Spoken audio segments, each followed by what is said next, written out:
Thanks, Brad. And Brad takes Boys State very seriously. He comes here every year, and he's a tribute to your organization, and we're really proud of him.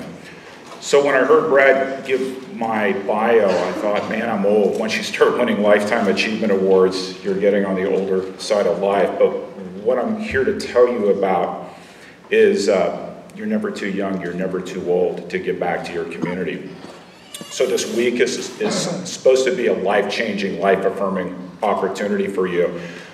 I think my task today is to take what you learned this week and encourage you. What are you going to do next week? What are you going to do next month? What are you going to do next year? And I'm going to start with the premise that what you're doing here at Boys State is taking the first step in your journey. I believe this quote, like at a soul level, there's more to life than serving yourself. Each of you can decide whether you believe that. I kind of believe you believe that because you wouldn't be here at Boys State. You wouldn't have experienced what you've experienced this week. And then the next step is, what do you do with that? The person who taught me this was my mentor, Dr. Jerzy Hopman. This is somebody who wasn't born in the United States. He was born in Poland, and the Nazis invaded his country, and he resisted the Nazis. He was captured by the Nazis.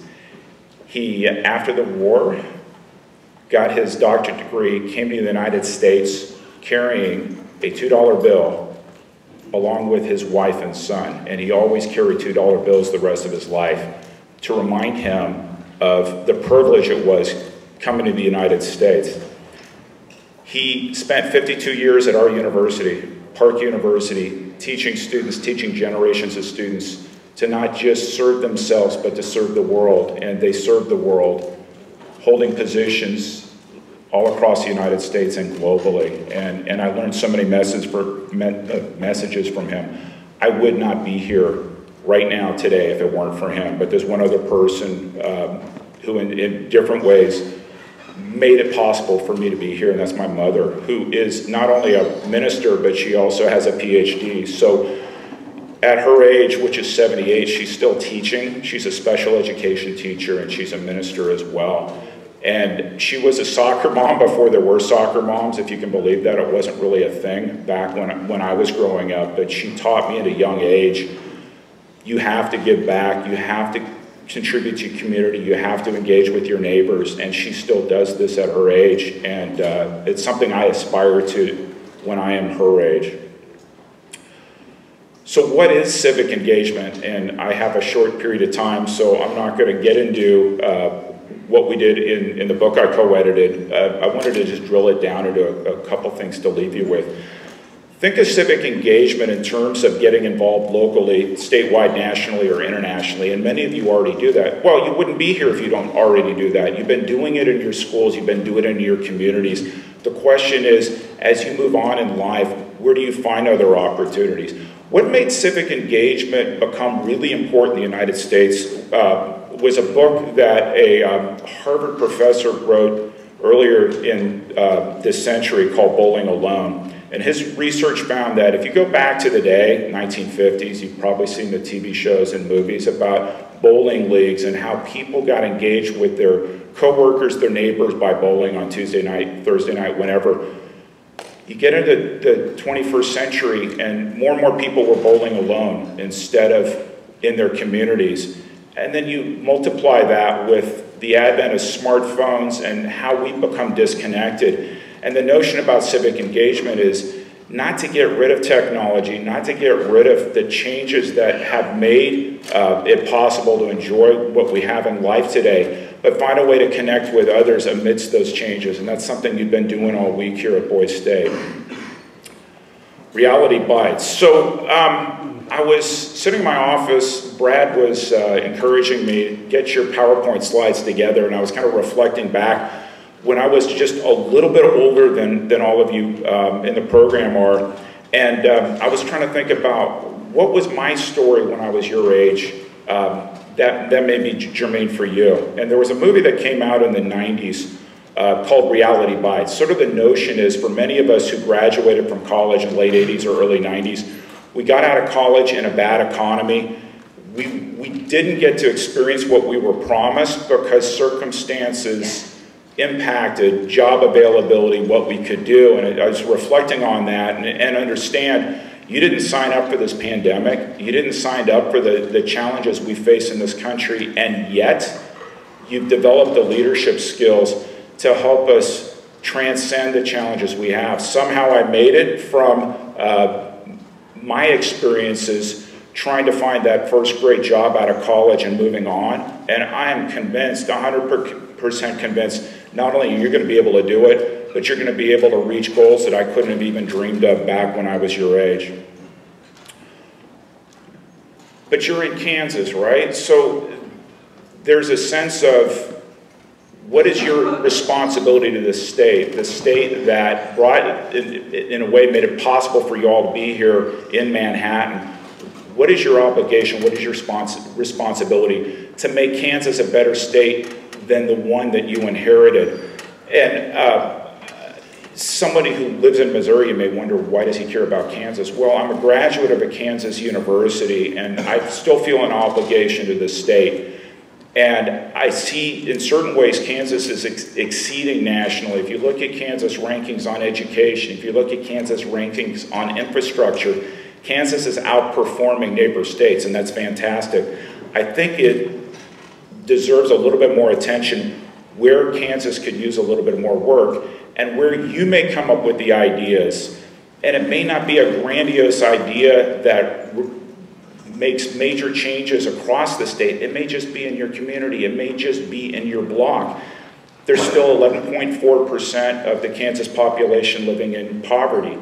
There are more than 10% of Kansans under 65 without health care. You look at the state's health care ranking, you look at fiscal stability, which is basically how is the government budgeted, and you can see there's some challenges there. You're going to be the bright people that is going to figure out how do we take Kansas forward, how do we celebrate and continue where we're strong, and how do we pick up where we're weak and we make it stronger.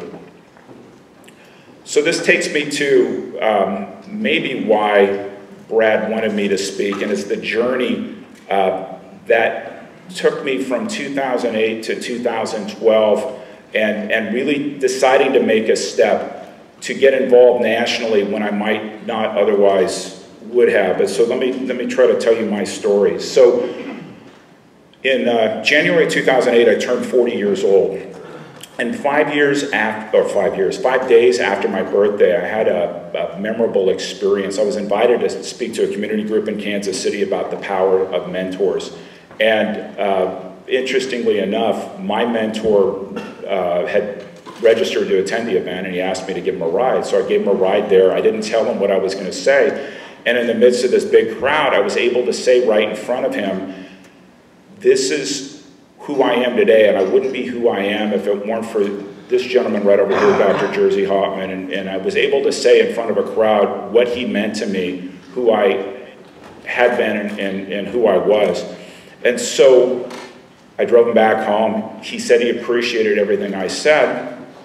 And then 6 days later, I get a phone call from the police chief in our town in Parkville saying, Erik, we had to rush Jersey to the hospital. He's in an ambulance right now. I dropped everything on campus, drove to the hospital, and it was too late. So I had the opportunity, the last time I saw him, to tell him how much he meant to me and what he did for me. And then within 6 days, that was it. Fast forward another week, I'm a pallbearer at his funeral, and I'm reflecting on all this, that what do you do when somebody so transformative leaves not only your life, but leave the world? What is our obligation? What was my obligation? So the choice I made was to do what I thought I could do best to fulfill his legacy. So in describing 52 years of service, I also didn't mention that he was heavily involved in a national organization, the American Society for Public Administration. We didn't have a chapter in Kansas City in the 1950s, so he belonged to the Kansas chapter that met in Lawrence, and so he created a chapter for us in Kansas City. He served on the National Council and was actually at a national board meeting the day JFK was assassinated, so you can kind of get a sense of his place in history. So I decided, I'm going to take the next step. He served on the national board, but he never was an officer, so I ran for office and won, and became president. So at the end of my term, ASPA holds the annual conference, and we were in Las Vegas, and I thought about what could I do to give back in that last week. So I did something highly unusual, which was I did a fundraiser to raise money for student scholarships, asking people to pledge if I would jump off the 855-foot Stratosphere Tower. So I have a video of that experience I want to share with you, and maybe close with telling you what I learned from that, and maybe where it's applicable to you and your lives.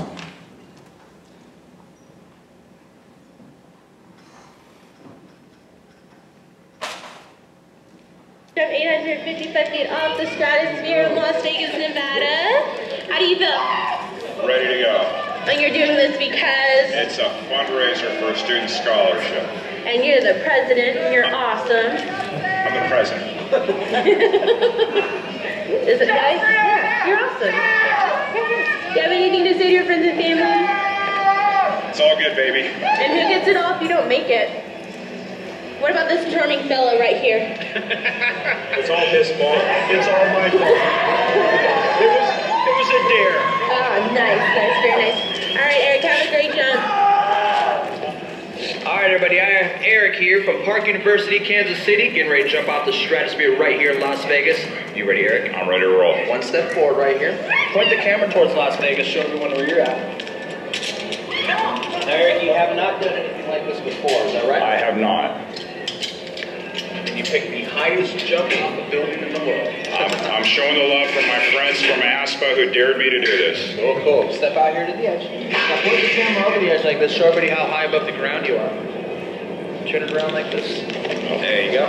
Now right now, Eric, you are 855 feet above the Las Vegas Strip. Your target is right below you, that black square with the blue target in the middle. All right. I'm going to have you turn around this back and Jesus for one more photo before you jump. Awesome. All right, hang tight. All right. This is what you're going to be attached to. All right. This carabiner is going to go on the front of your harness. All right. Now face to the right. Hold on to the railing in front of you. I'm going to put the main carabiner on your back. All right. And stay like this while I do some safety checks on you. All right. His main's on. His backup is on. Straight free and clear. All right, Erik, face to your left. Walk out to the edge. Yep. Hang on to the railings on both sides of you. Now put your toes over the edge. Yep. Perfect. Wait for my countdown. When I say jump, you can jump out as far as you want, okay? Okay. Sky to ground. Here comes Erik in 3, 2, 1. Jump, Erik! Woo!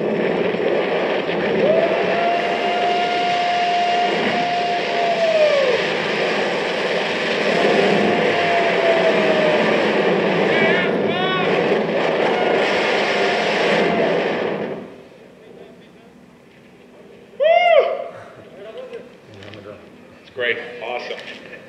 Congratulations for Thank jumping you. off the top of the stratosphere. Thank you for participating in our schedule. Very much.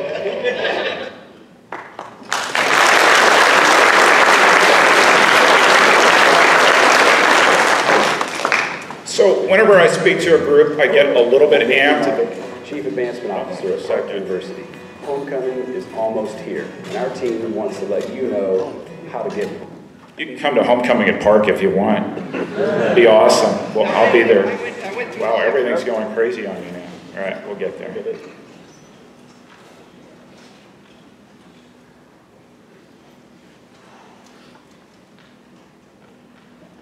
Thanks. So whenever I speak to a group, I have a combination of butterflies and then excitement, sort of pure adrenaline. That experience on the stratosphere, I will admit I have never been as scared as I was in my life. But here's what's the interesting thing. Here's a lesson I learned from that experience. You know that they have the best safety in the world. I was double strapped in. They had safety monitors all the way through, and yet the fear inside was still there. And so the lesson to me was twofold. One is sometimes we're afraid of things that are new and different, but we have the safety built around us, whether it's our parents, whether it's our teachers. You've had all sorts of staff here guiding you along the way here at Boise State. They're there, and sometimes you just have to take that first step and trust that everything's going to be okay. So let me leave with my question to you, which is, okay, you don't all have to go to Vegas tomorrow and jump off the stratosphere, but what step are you going to take next week? And so think about, what are you going to do the next week? What are you going to do the next month? What are you going to do beyond? Perhaps you could be like one Boise State graduate who is the current Kansas Attorney General. I had tweeted out last week that I was getting ready and excited for doing Boise State, and I heard from somebody who was 1966, he did this program, graduated from Fort Hays, was one of the distinguished alumni there, just retired as a senior executive vice chancellor of a university. He got his start right here at Boise State. But it doesn't have to be that. If you think about problems we have in this university, somebody's going to figure out how to bring broadband to communities across Kansas and the United States. Somebody's going to create the next great app that are going to make our lives that much better.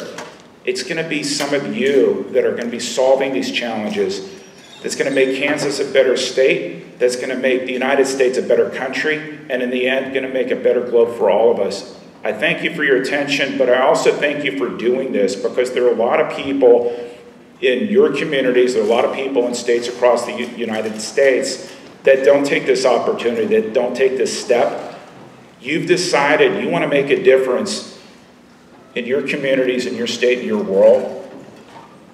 That's a powerful thing. You should be very proud of yourself when you leave here today. And I hope when you get back to your communities, you think, this is the opportunity they gave me. Here's what I'm going to do to make the most of this. Thank you very much.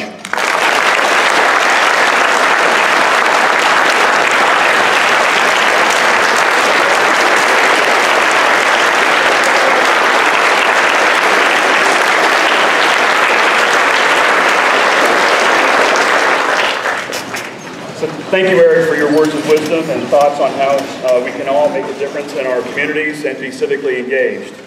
Staters, with your applause, we would like to make Erik an honorary member of the 2021 Kansas Boise State session and present him with this Boise State t-shirt.